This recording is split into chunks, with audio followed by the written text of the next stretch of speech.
Welcome साथियों। आज की इस poem the haven of freedom में गुरुदेव रविंद्रनाथ टैगोर हमारे देश की ही नहीं संपूर्ण विश्व की आज़ादी और कल्याण की प्रार्थना करते हैं।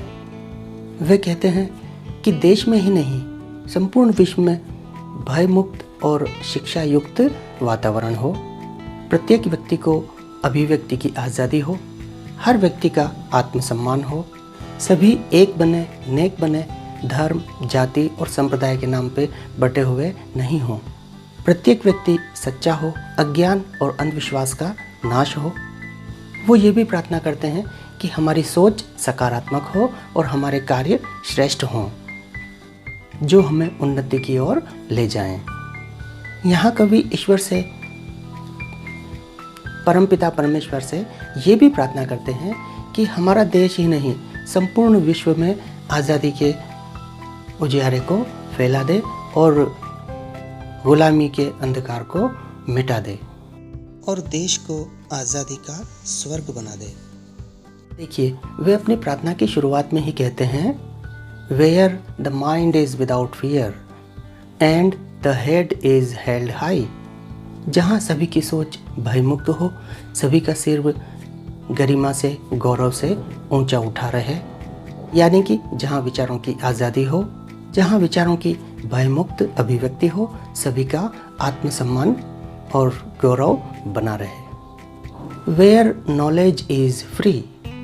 आगे वो कहते हैं कि जहाँ शिक्षा मुफ्त हो, निःशुल्क हो, यानी कि सभी वर्ग को शिक्षा प्राप्त हो सके, कोई भी अशिक्षित नहीं हो।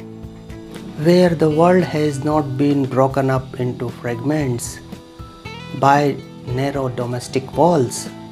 फिर वो कहते हैं कि जहाँ संसार धर्म, जाति, संप्रदाय की दीवारों से बटा हुआ नहीं हो, सभी एक हों।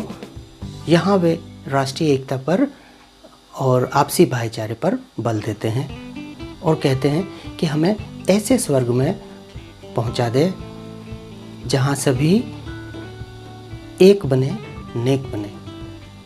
Where the words come from the depth of truth। फिर वे सच्चाई पर बल देते हुए कहते हैं कि जहाँ हमारे शब्द, हमारे विचार सच्चाई की गहराइयों से आएं, यानी हम अपने विचारों में सच्चे बने, बनावट, छलावे और दिखावे से दूर रहें। Where tireless striving stretches its arms toward perfection। जहाँ हम बिना रुके, बिना थके, अनवरत रूप से अपने हाथों को कुशलता की ओर फैलाएं, यानी कि कुशलता की ओर अग्रसर करें, हम अपने आप को कुशल बनाएं। तमाम नकारात्मक और बुरी बातों को छोड़ के सकारात्मक बनते हुए अपने लक्ष्य की ओर आगे बढ़ें।